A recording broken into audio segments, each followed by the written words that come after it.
Car-free Sunday in Brussels, an annual affair that gives the streets to people and cyclists. A day for families, activities and fun. But this year was different. It comes as a brand new European Commission prepared to come into office. And on the same week, global leaders sit down together in New York for the UN Climate Action Summit.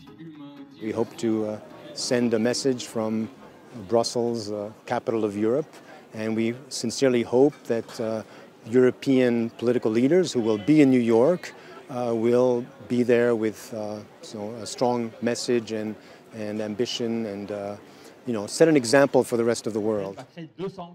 Along with other groups, Larry has launched a new movement to put pressure on incoming President of the European Commission.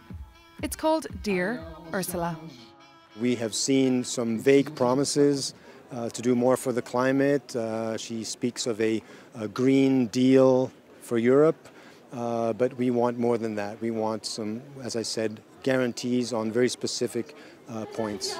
Larry wants to see an end to all investments in fossil fuels, an end to tax exemptions on jet fuel, and he wants the European Commission to put aside some 100 million euros for green policies here in Europe and in Africa. This young German activist agrees. What she said so far about the Green New Deal and that's something that she wants to push for is a positive sign. But I think from the bottom up and the citizens, we have to make sure that she actually fulfills the promises that she's giving now. One man who plans to keep up the pressure from inside the EU is Piotr from Poland. He represents EU Staff for Climate and doesn't hide his frustration with politicians today. His children's generation deserves better, he tells me.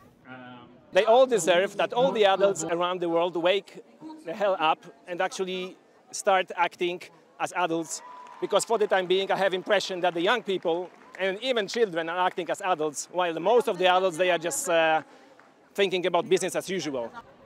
And as long as there is just business as usual, Piotr will keep taking to the streets. But for climate scientist Noelle Baker, grassroots movements can only do so much.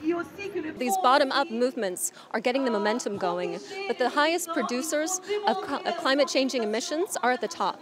And we really need to crack down on these companies and these governments who are polluting in the most amount that we can. And it's not going to happen with these small, homegrown movements. It has to come from the top. All eyes now on the so-called top, the 60 world leaders sitting down together in New York. Maeve McMahon, Euronews, Brussels.